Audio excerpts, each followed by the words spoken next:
নমস্কাৰ বন্ধুসকল, মই ব্ৰজেন ব্ৰজুছ অসম চেনেলটোলৈ আপোনালোকক স্বাগতম জনাইছোঁ। বন্ধুসকল, ইউটিউবত একেবাৰে নতুন, আগৰ কোনো অভিজ্ঞতা নাই। নতুন চেনেলটোৰ প্ৰথম ভিডিঅ' হিচাপে আজি মই নিজে সজা চাংঘৰটি আপোনালোকক দেখাবলৈ লৈছোঁ। আহকচোন মোৰ চাংঘৰটো চাওঁ। বন্ধুসকল, আহকচোন আমি চাংঘৰৰ কাষে কাষে দিয়া ফুলবোৰ প্ৰথমে চাই লওঁ।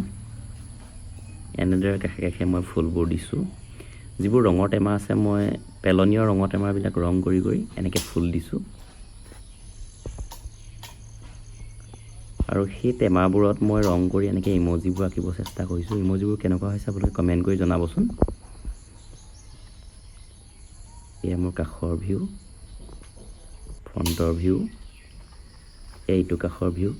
এনেকৈ হেংগিংবোৰ মই কাটিং কৰি আনি পচাব চেষ্টা কৰিছোঁ, হৈছেও। এইজোপা আহঁত বনচাই কৰিব চেষ্টা কৰিছোঁ প্ৰথমবাৰৰ কাৰণে। কেনেকুৱা হৈছে অভিজ্ঞসকলে জনাবচোন কমেণ্ট কৰি।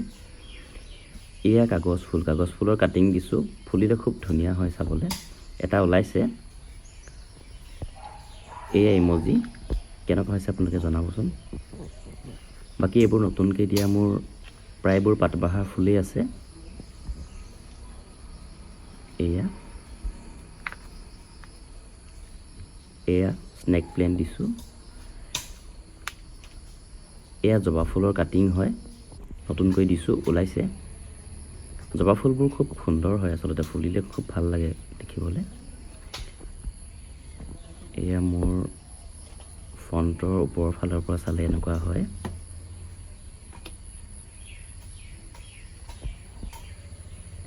এইজোপা বাটাৰফ্লাই প্লেণ্ট হয়, পখিলাজনীৰ নিচিনা হয় দেখিবলৈ।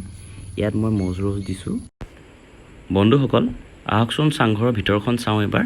চাংঘৰৰ ভিতৰখনো কেনেকৈ দিছোঁ চাওঁচোন আহক।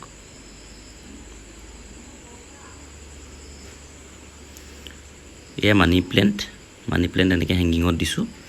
বন্ধুসকল, চাংঘৰটো সম্পূৰ্ণ বাঁহ, কাঠ আৰু টকৌপাতেৰে সাজি উলিওৱা হৈছে। বাঁহ মোৰ বাৰীৰে আছিলে, নিজৰ বাৰীৰ বাঁহ। টকৌপাতখিনি বেলেগৰ ঘৰৰ পৰা অনা হৈছে। যোৱা বছৰ যেতিয়া লকডাউন আছিলে, লকডাউনৰ সময়ত দেউতা, মই, ভাইটিহঁত মিলি এই চাংঘৰটো সাজি উলিয়াইছিলোঁ আমি। চাংঘৰটো আৰু কেনেধৰণে সজালে ভাল লাগিব আপোনালোকে পৰামৰ্শ আগবঢ়াবচোন। আপোনালোকে কমেণ্ট বক্সত আপোনালোকে জনাবচোন চাংঘৰটো কেনেদৰে আৰু সজালে ভাল লাগিব। এয়া টকৌপাত, এনেকৈ টকৌপাতবিলাক দিয়া হৈছে।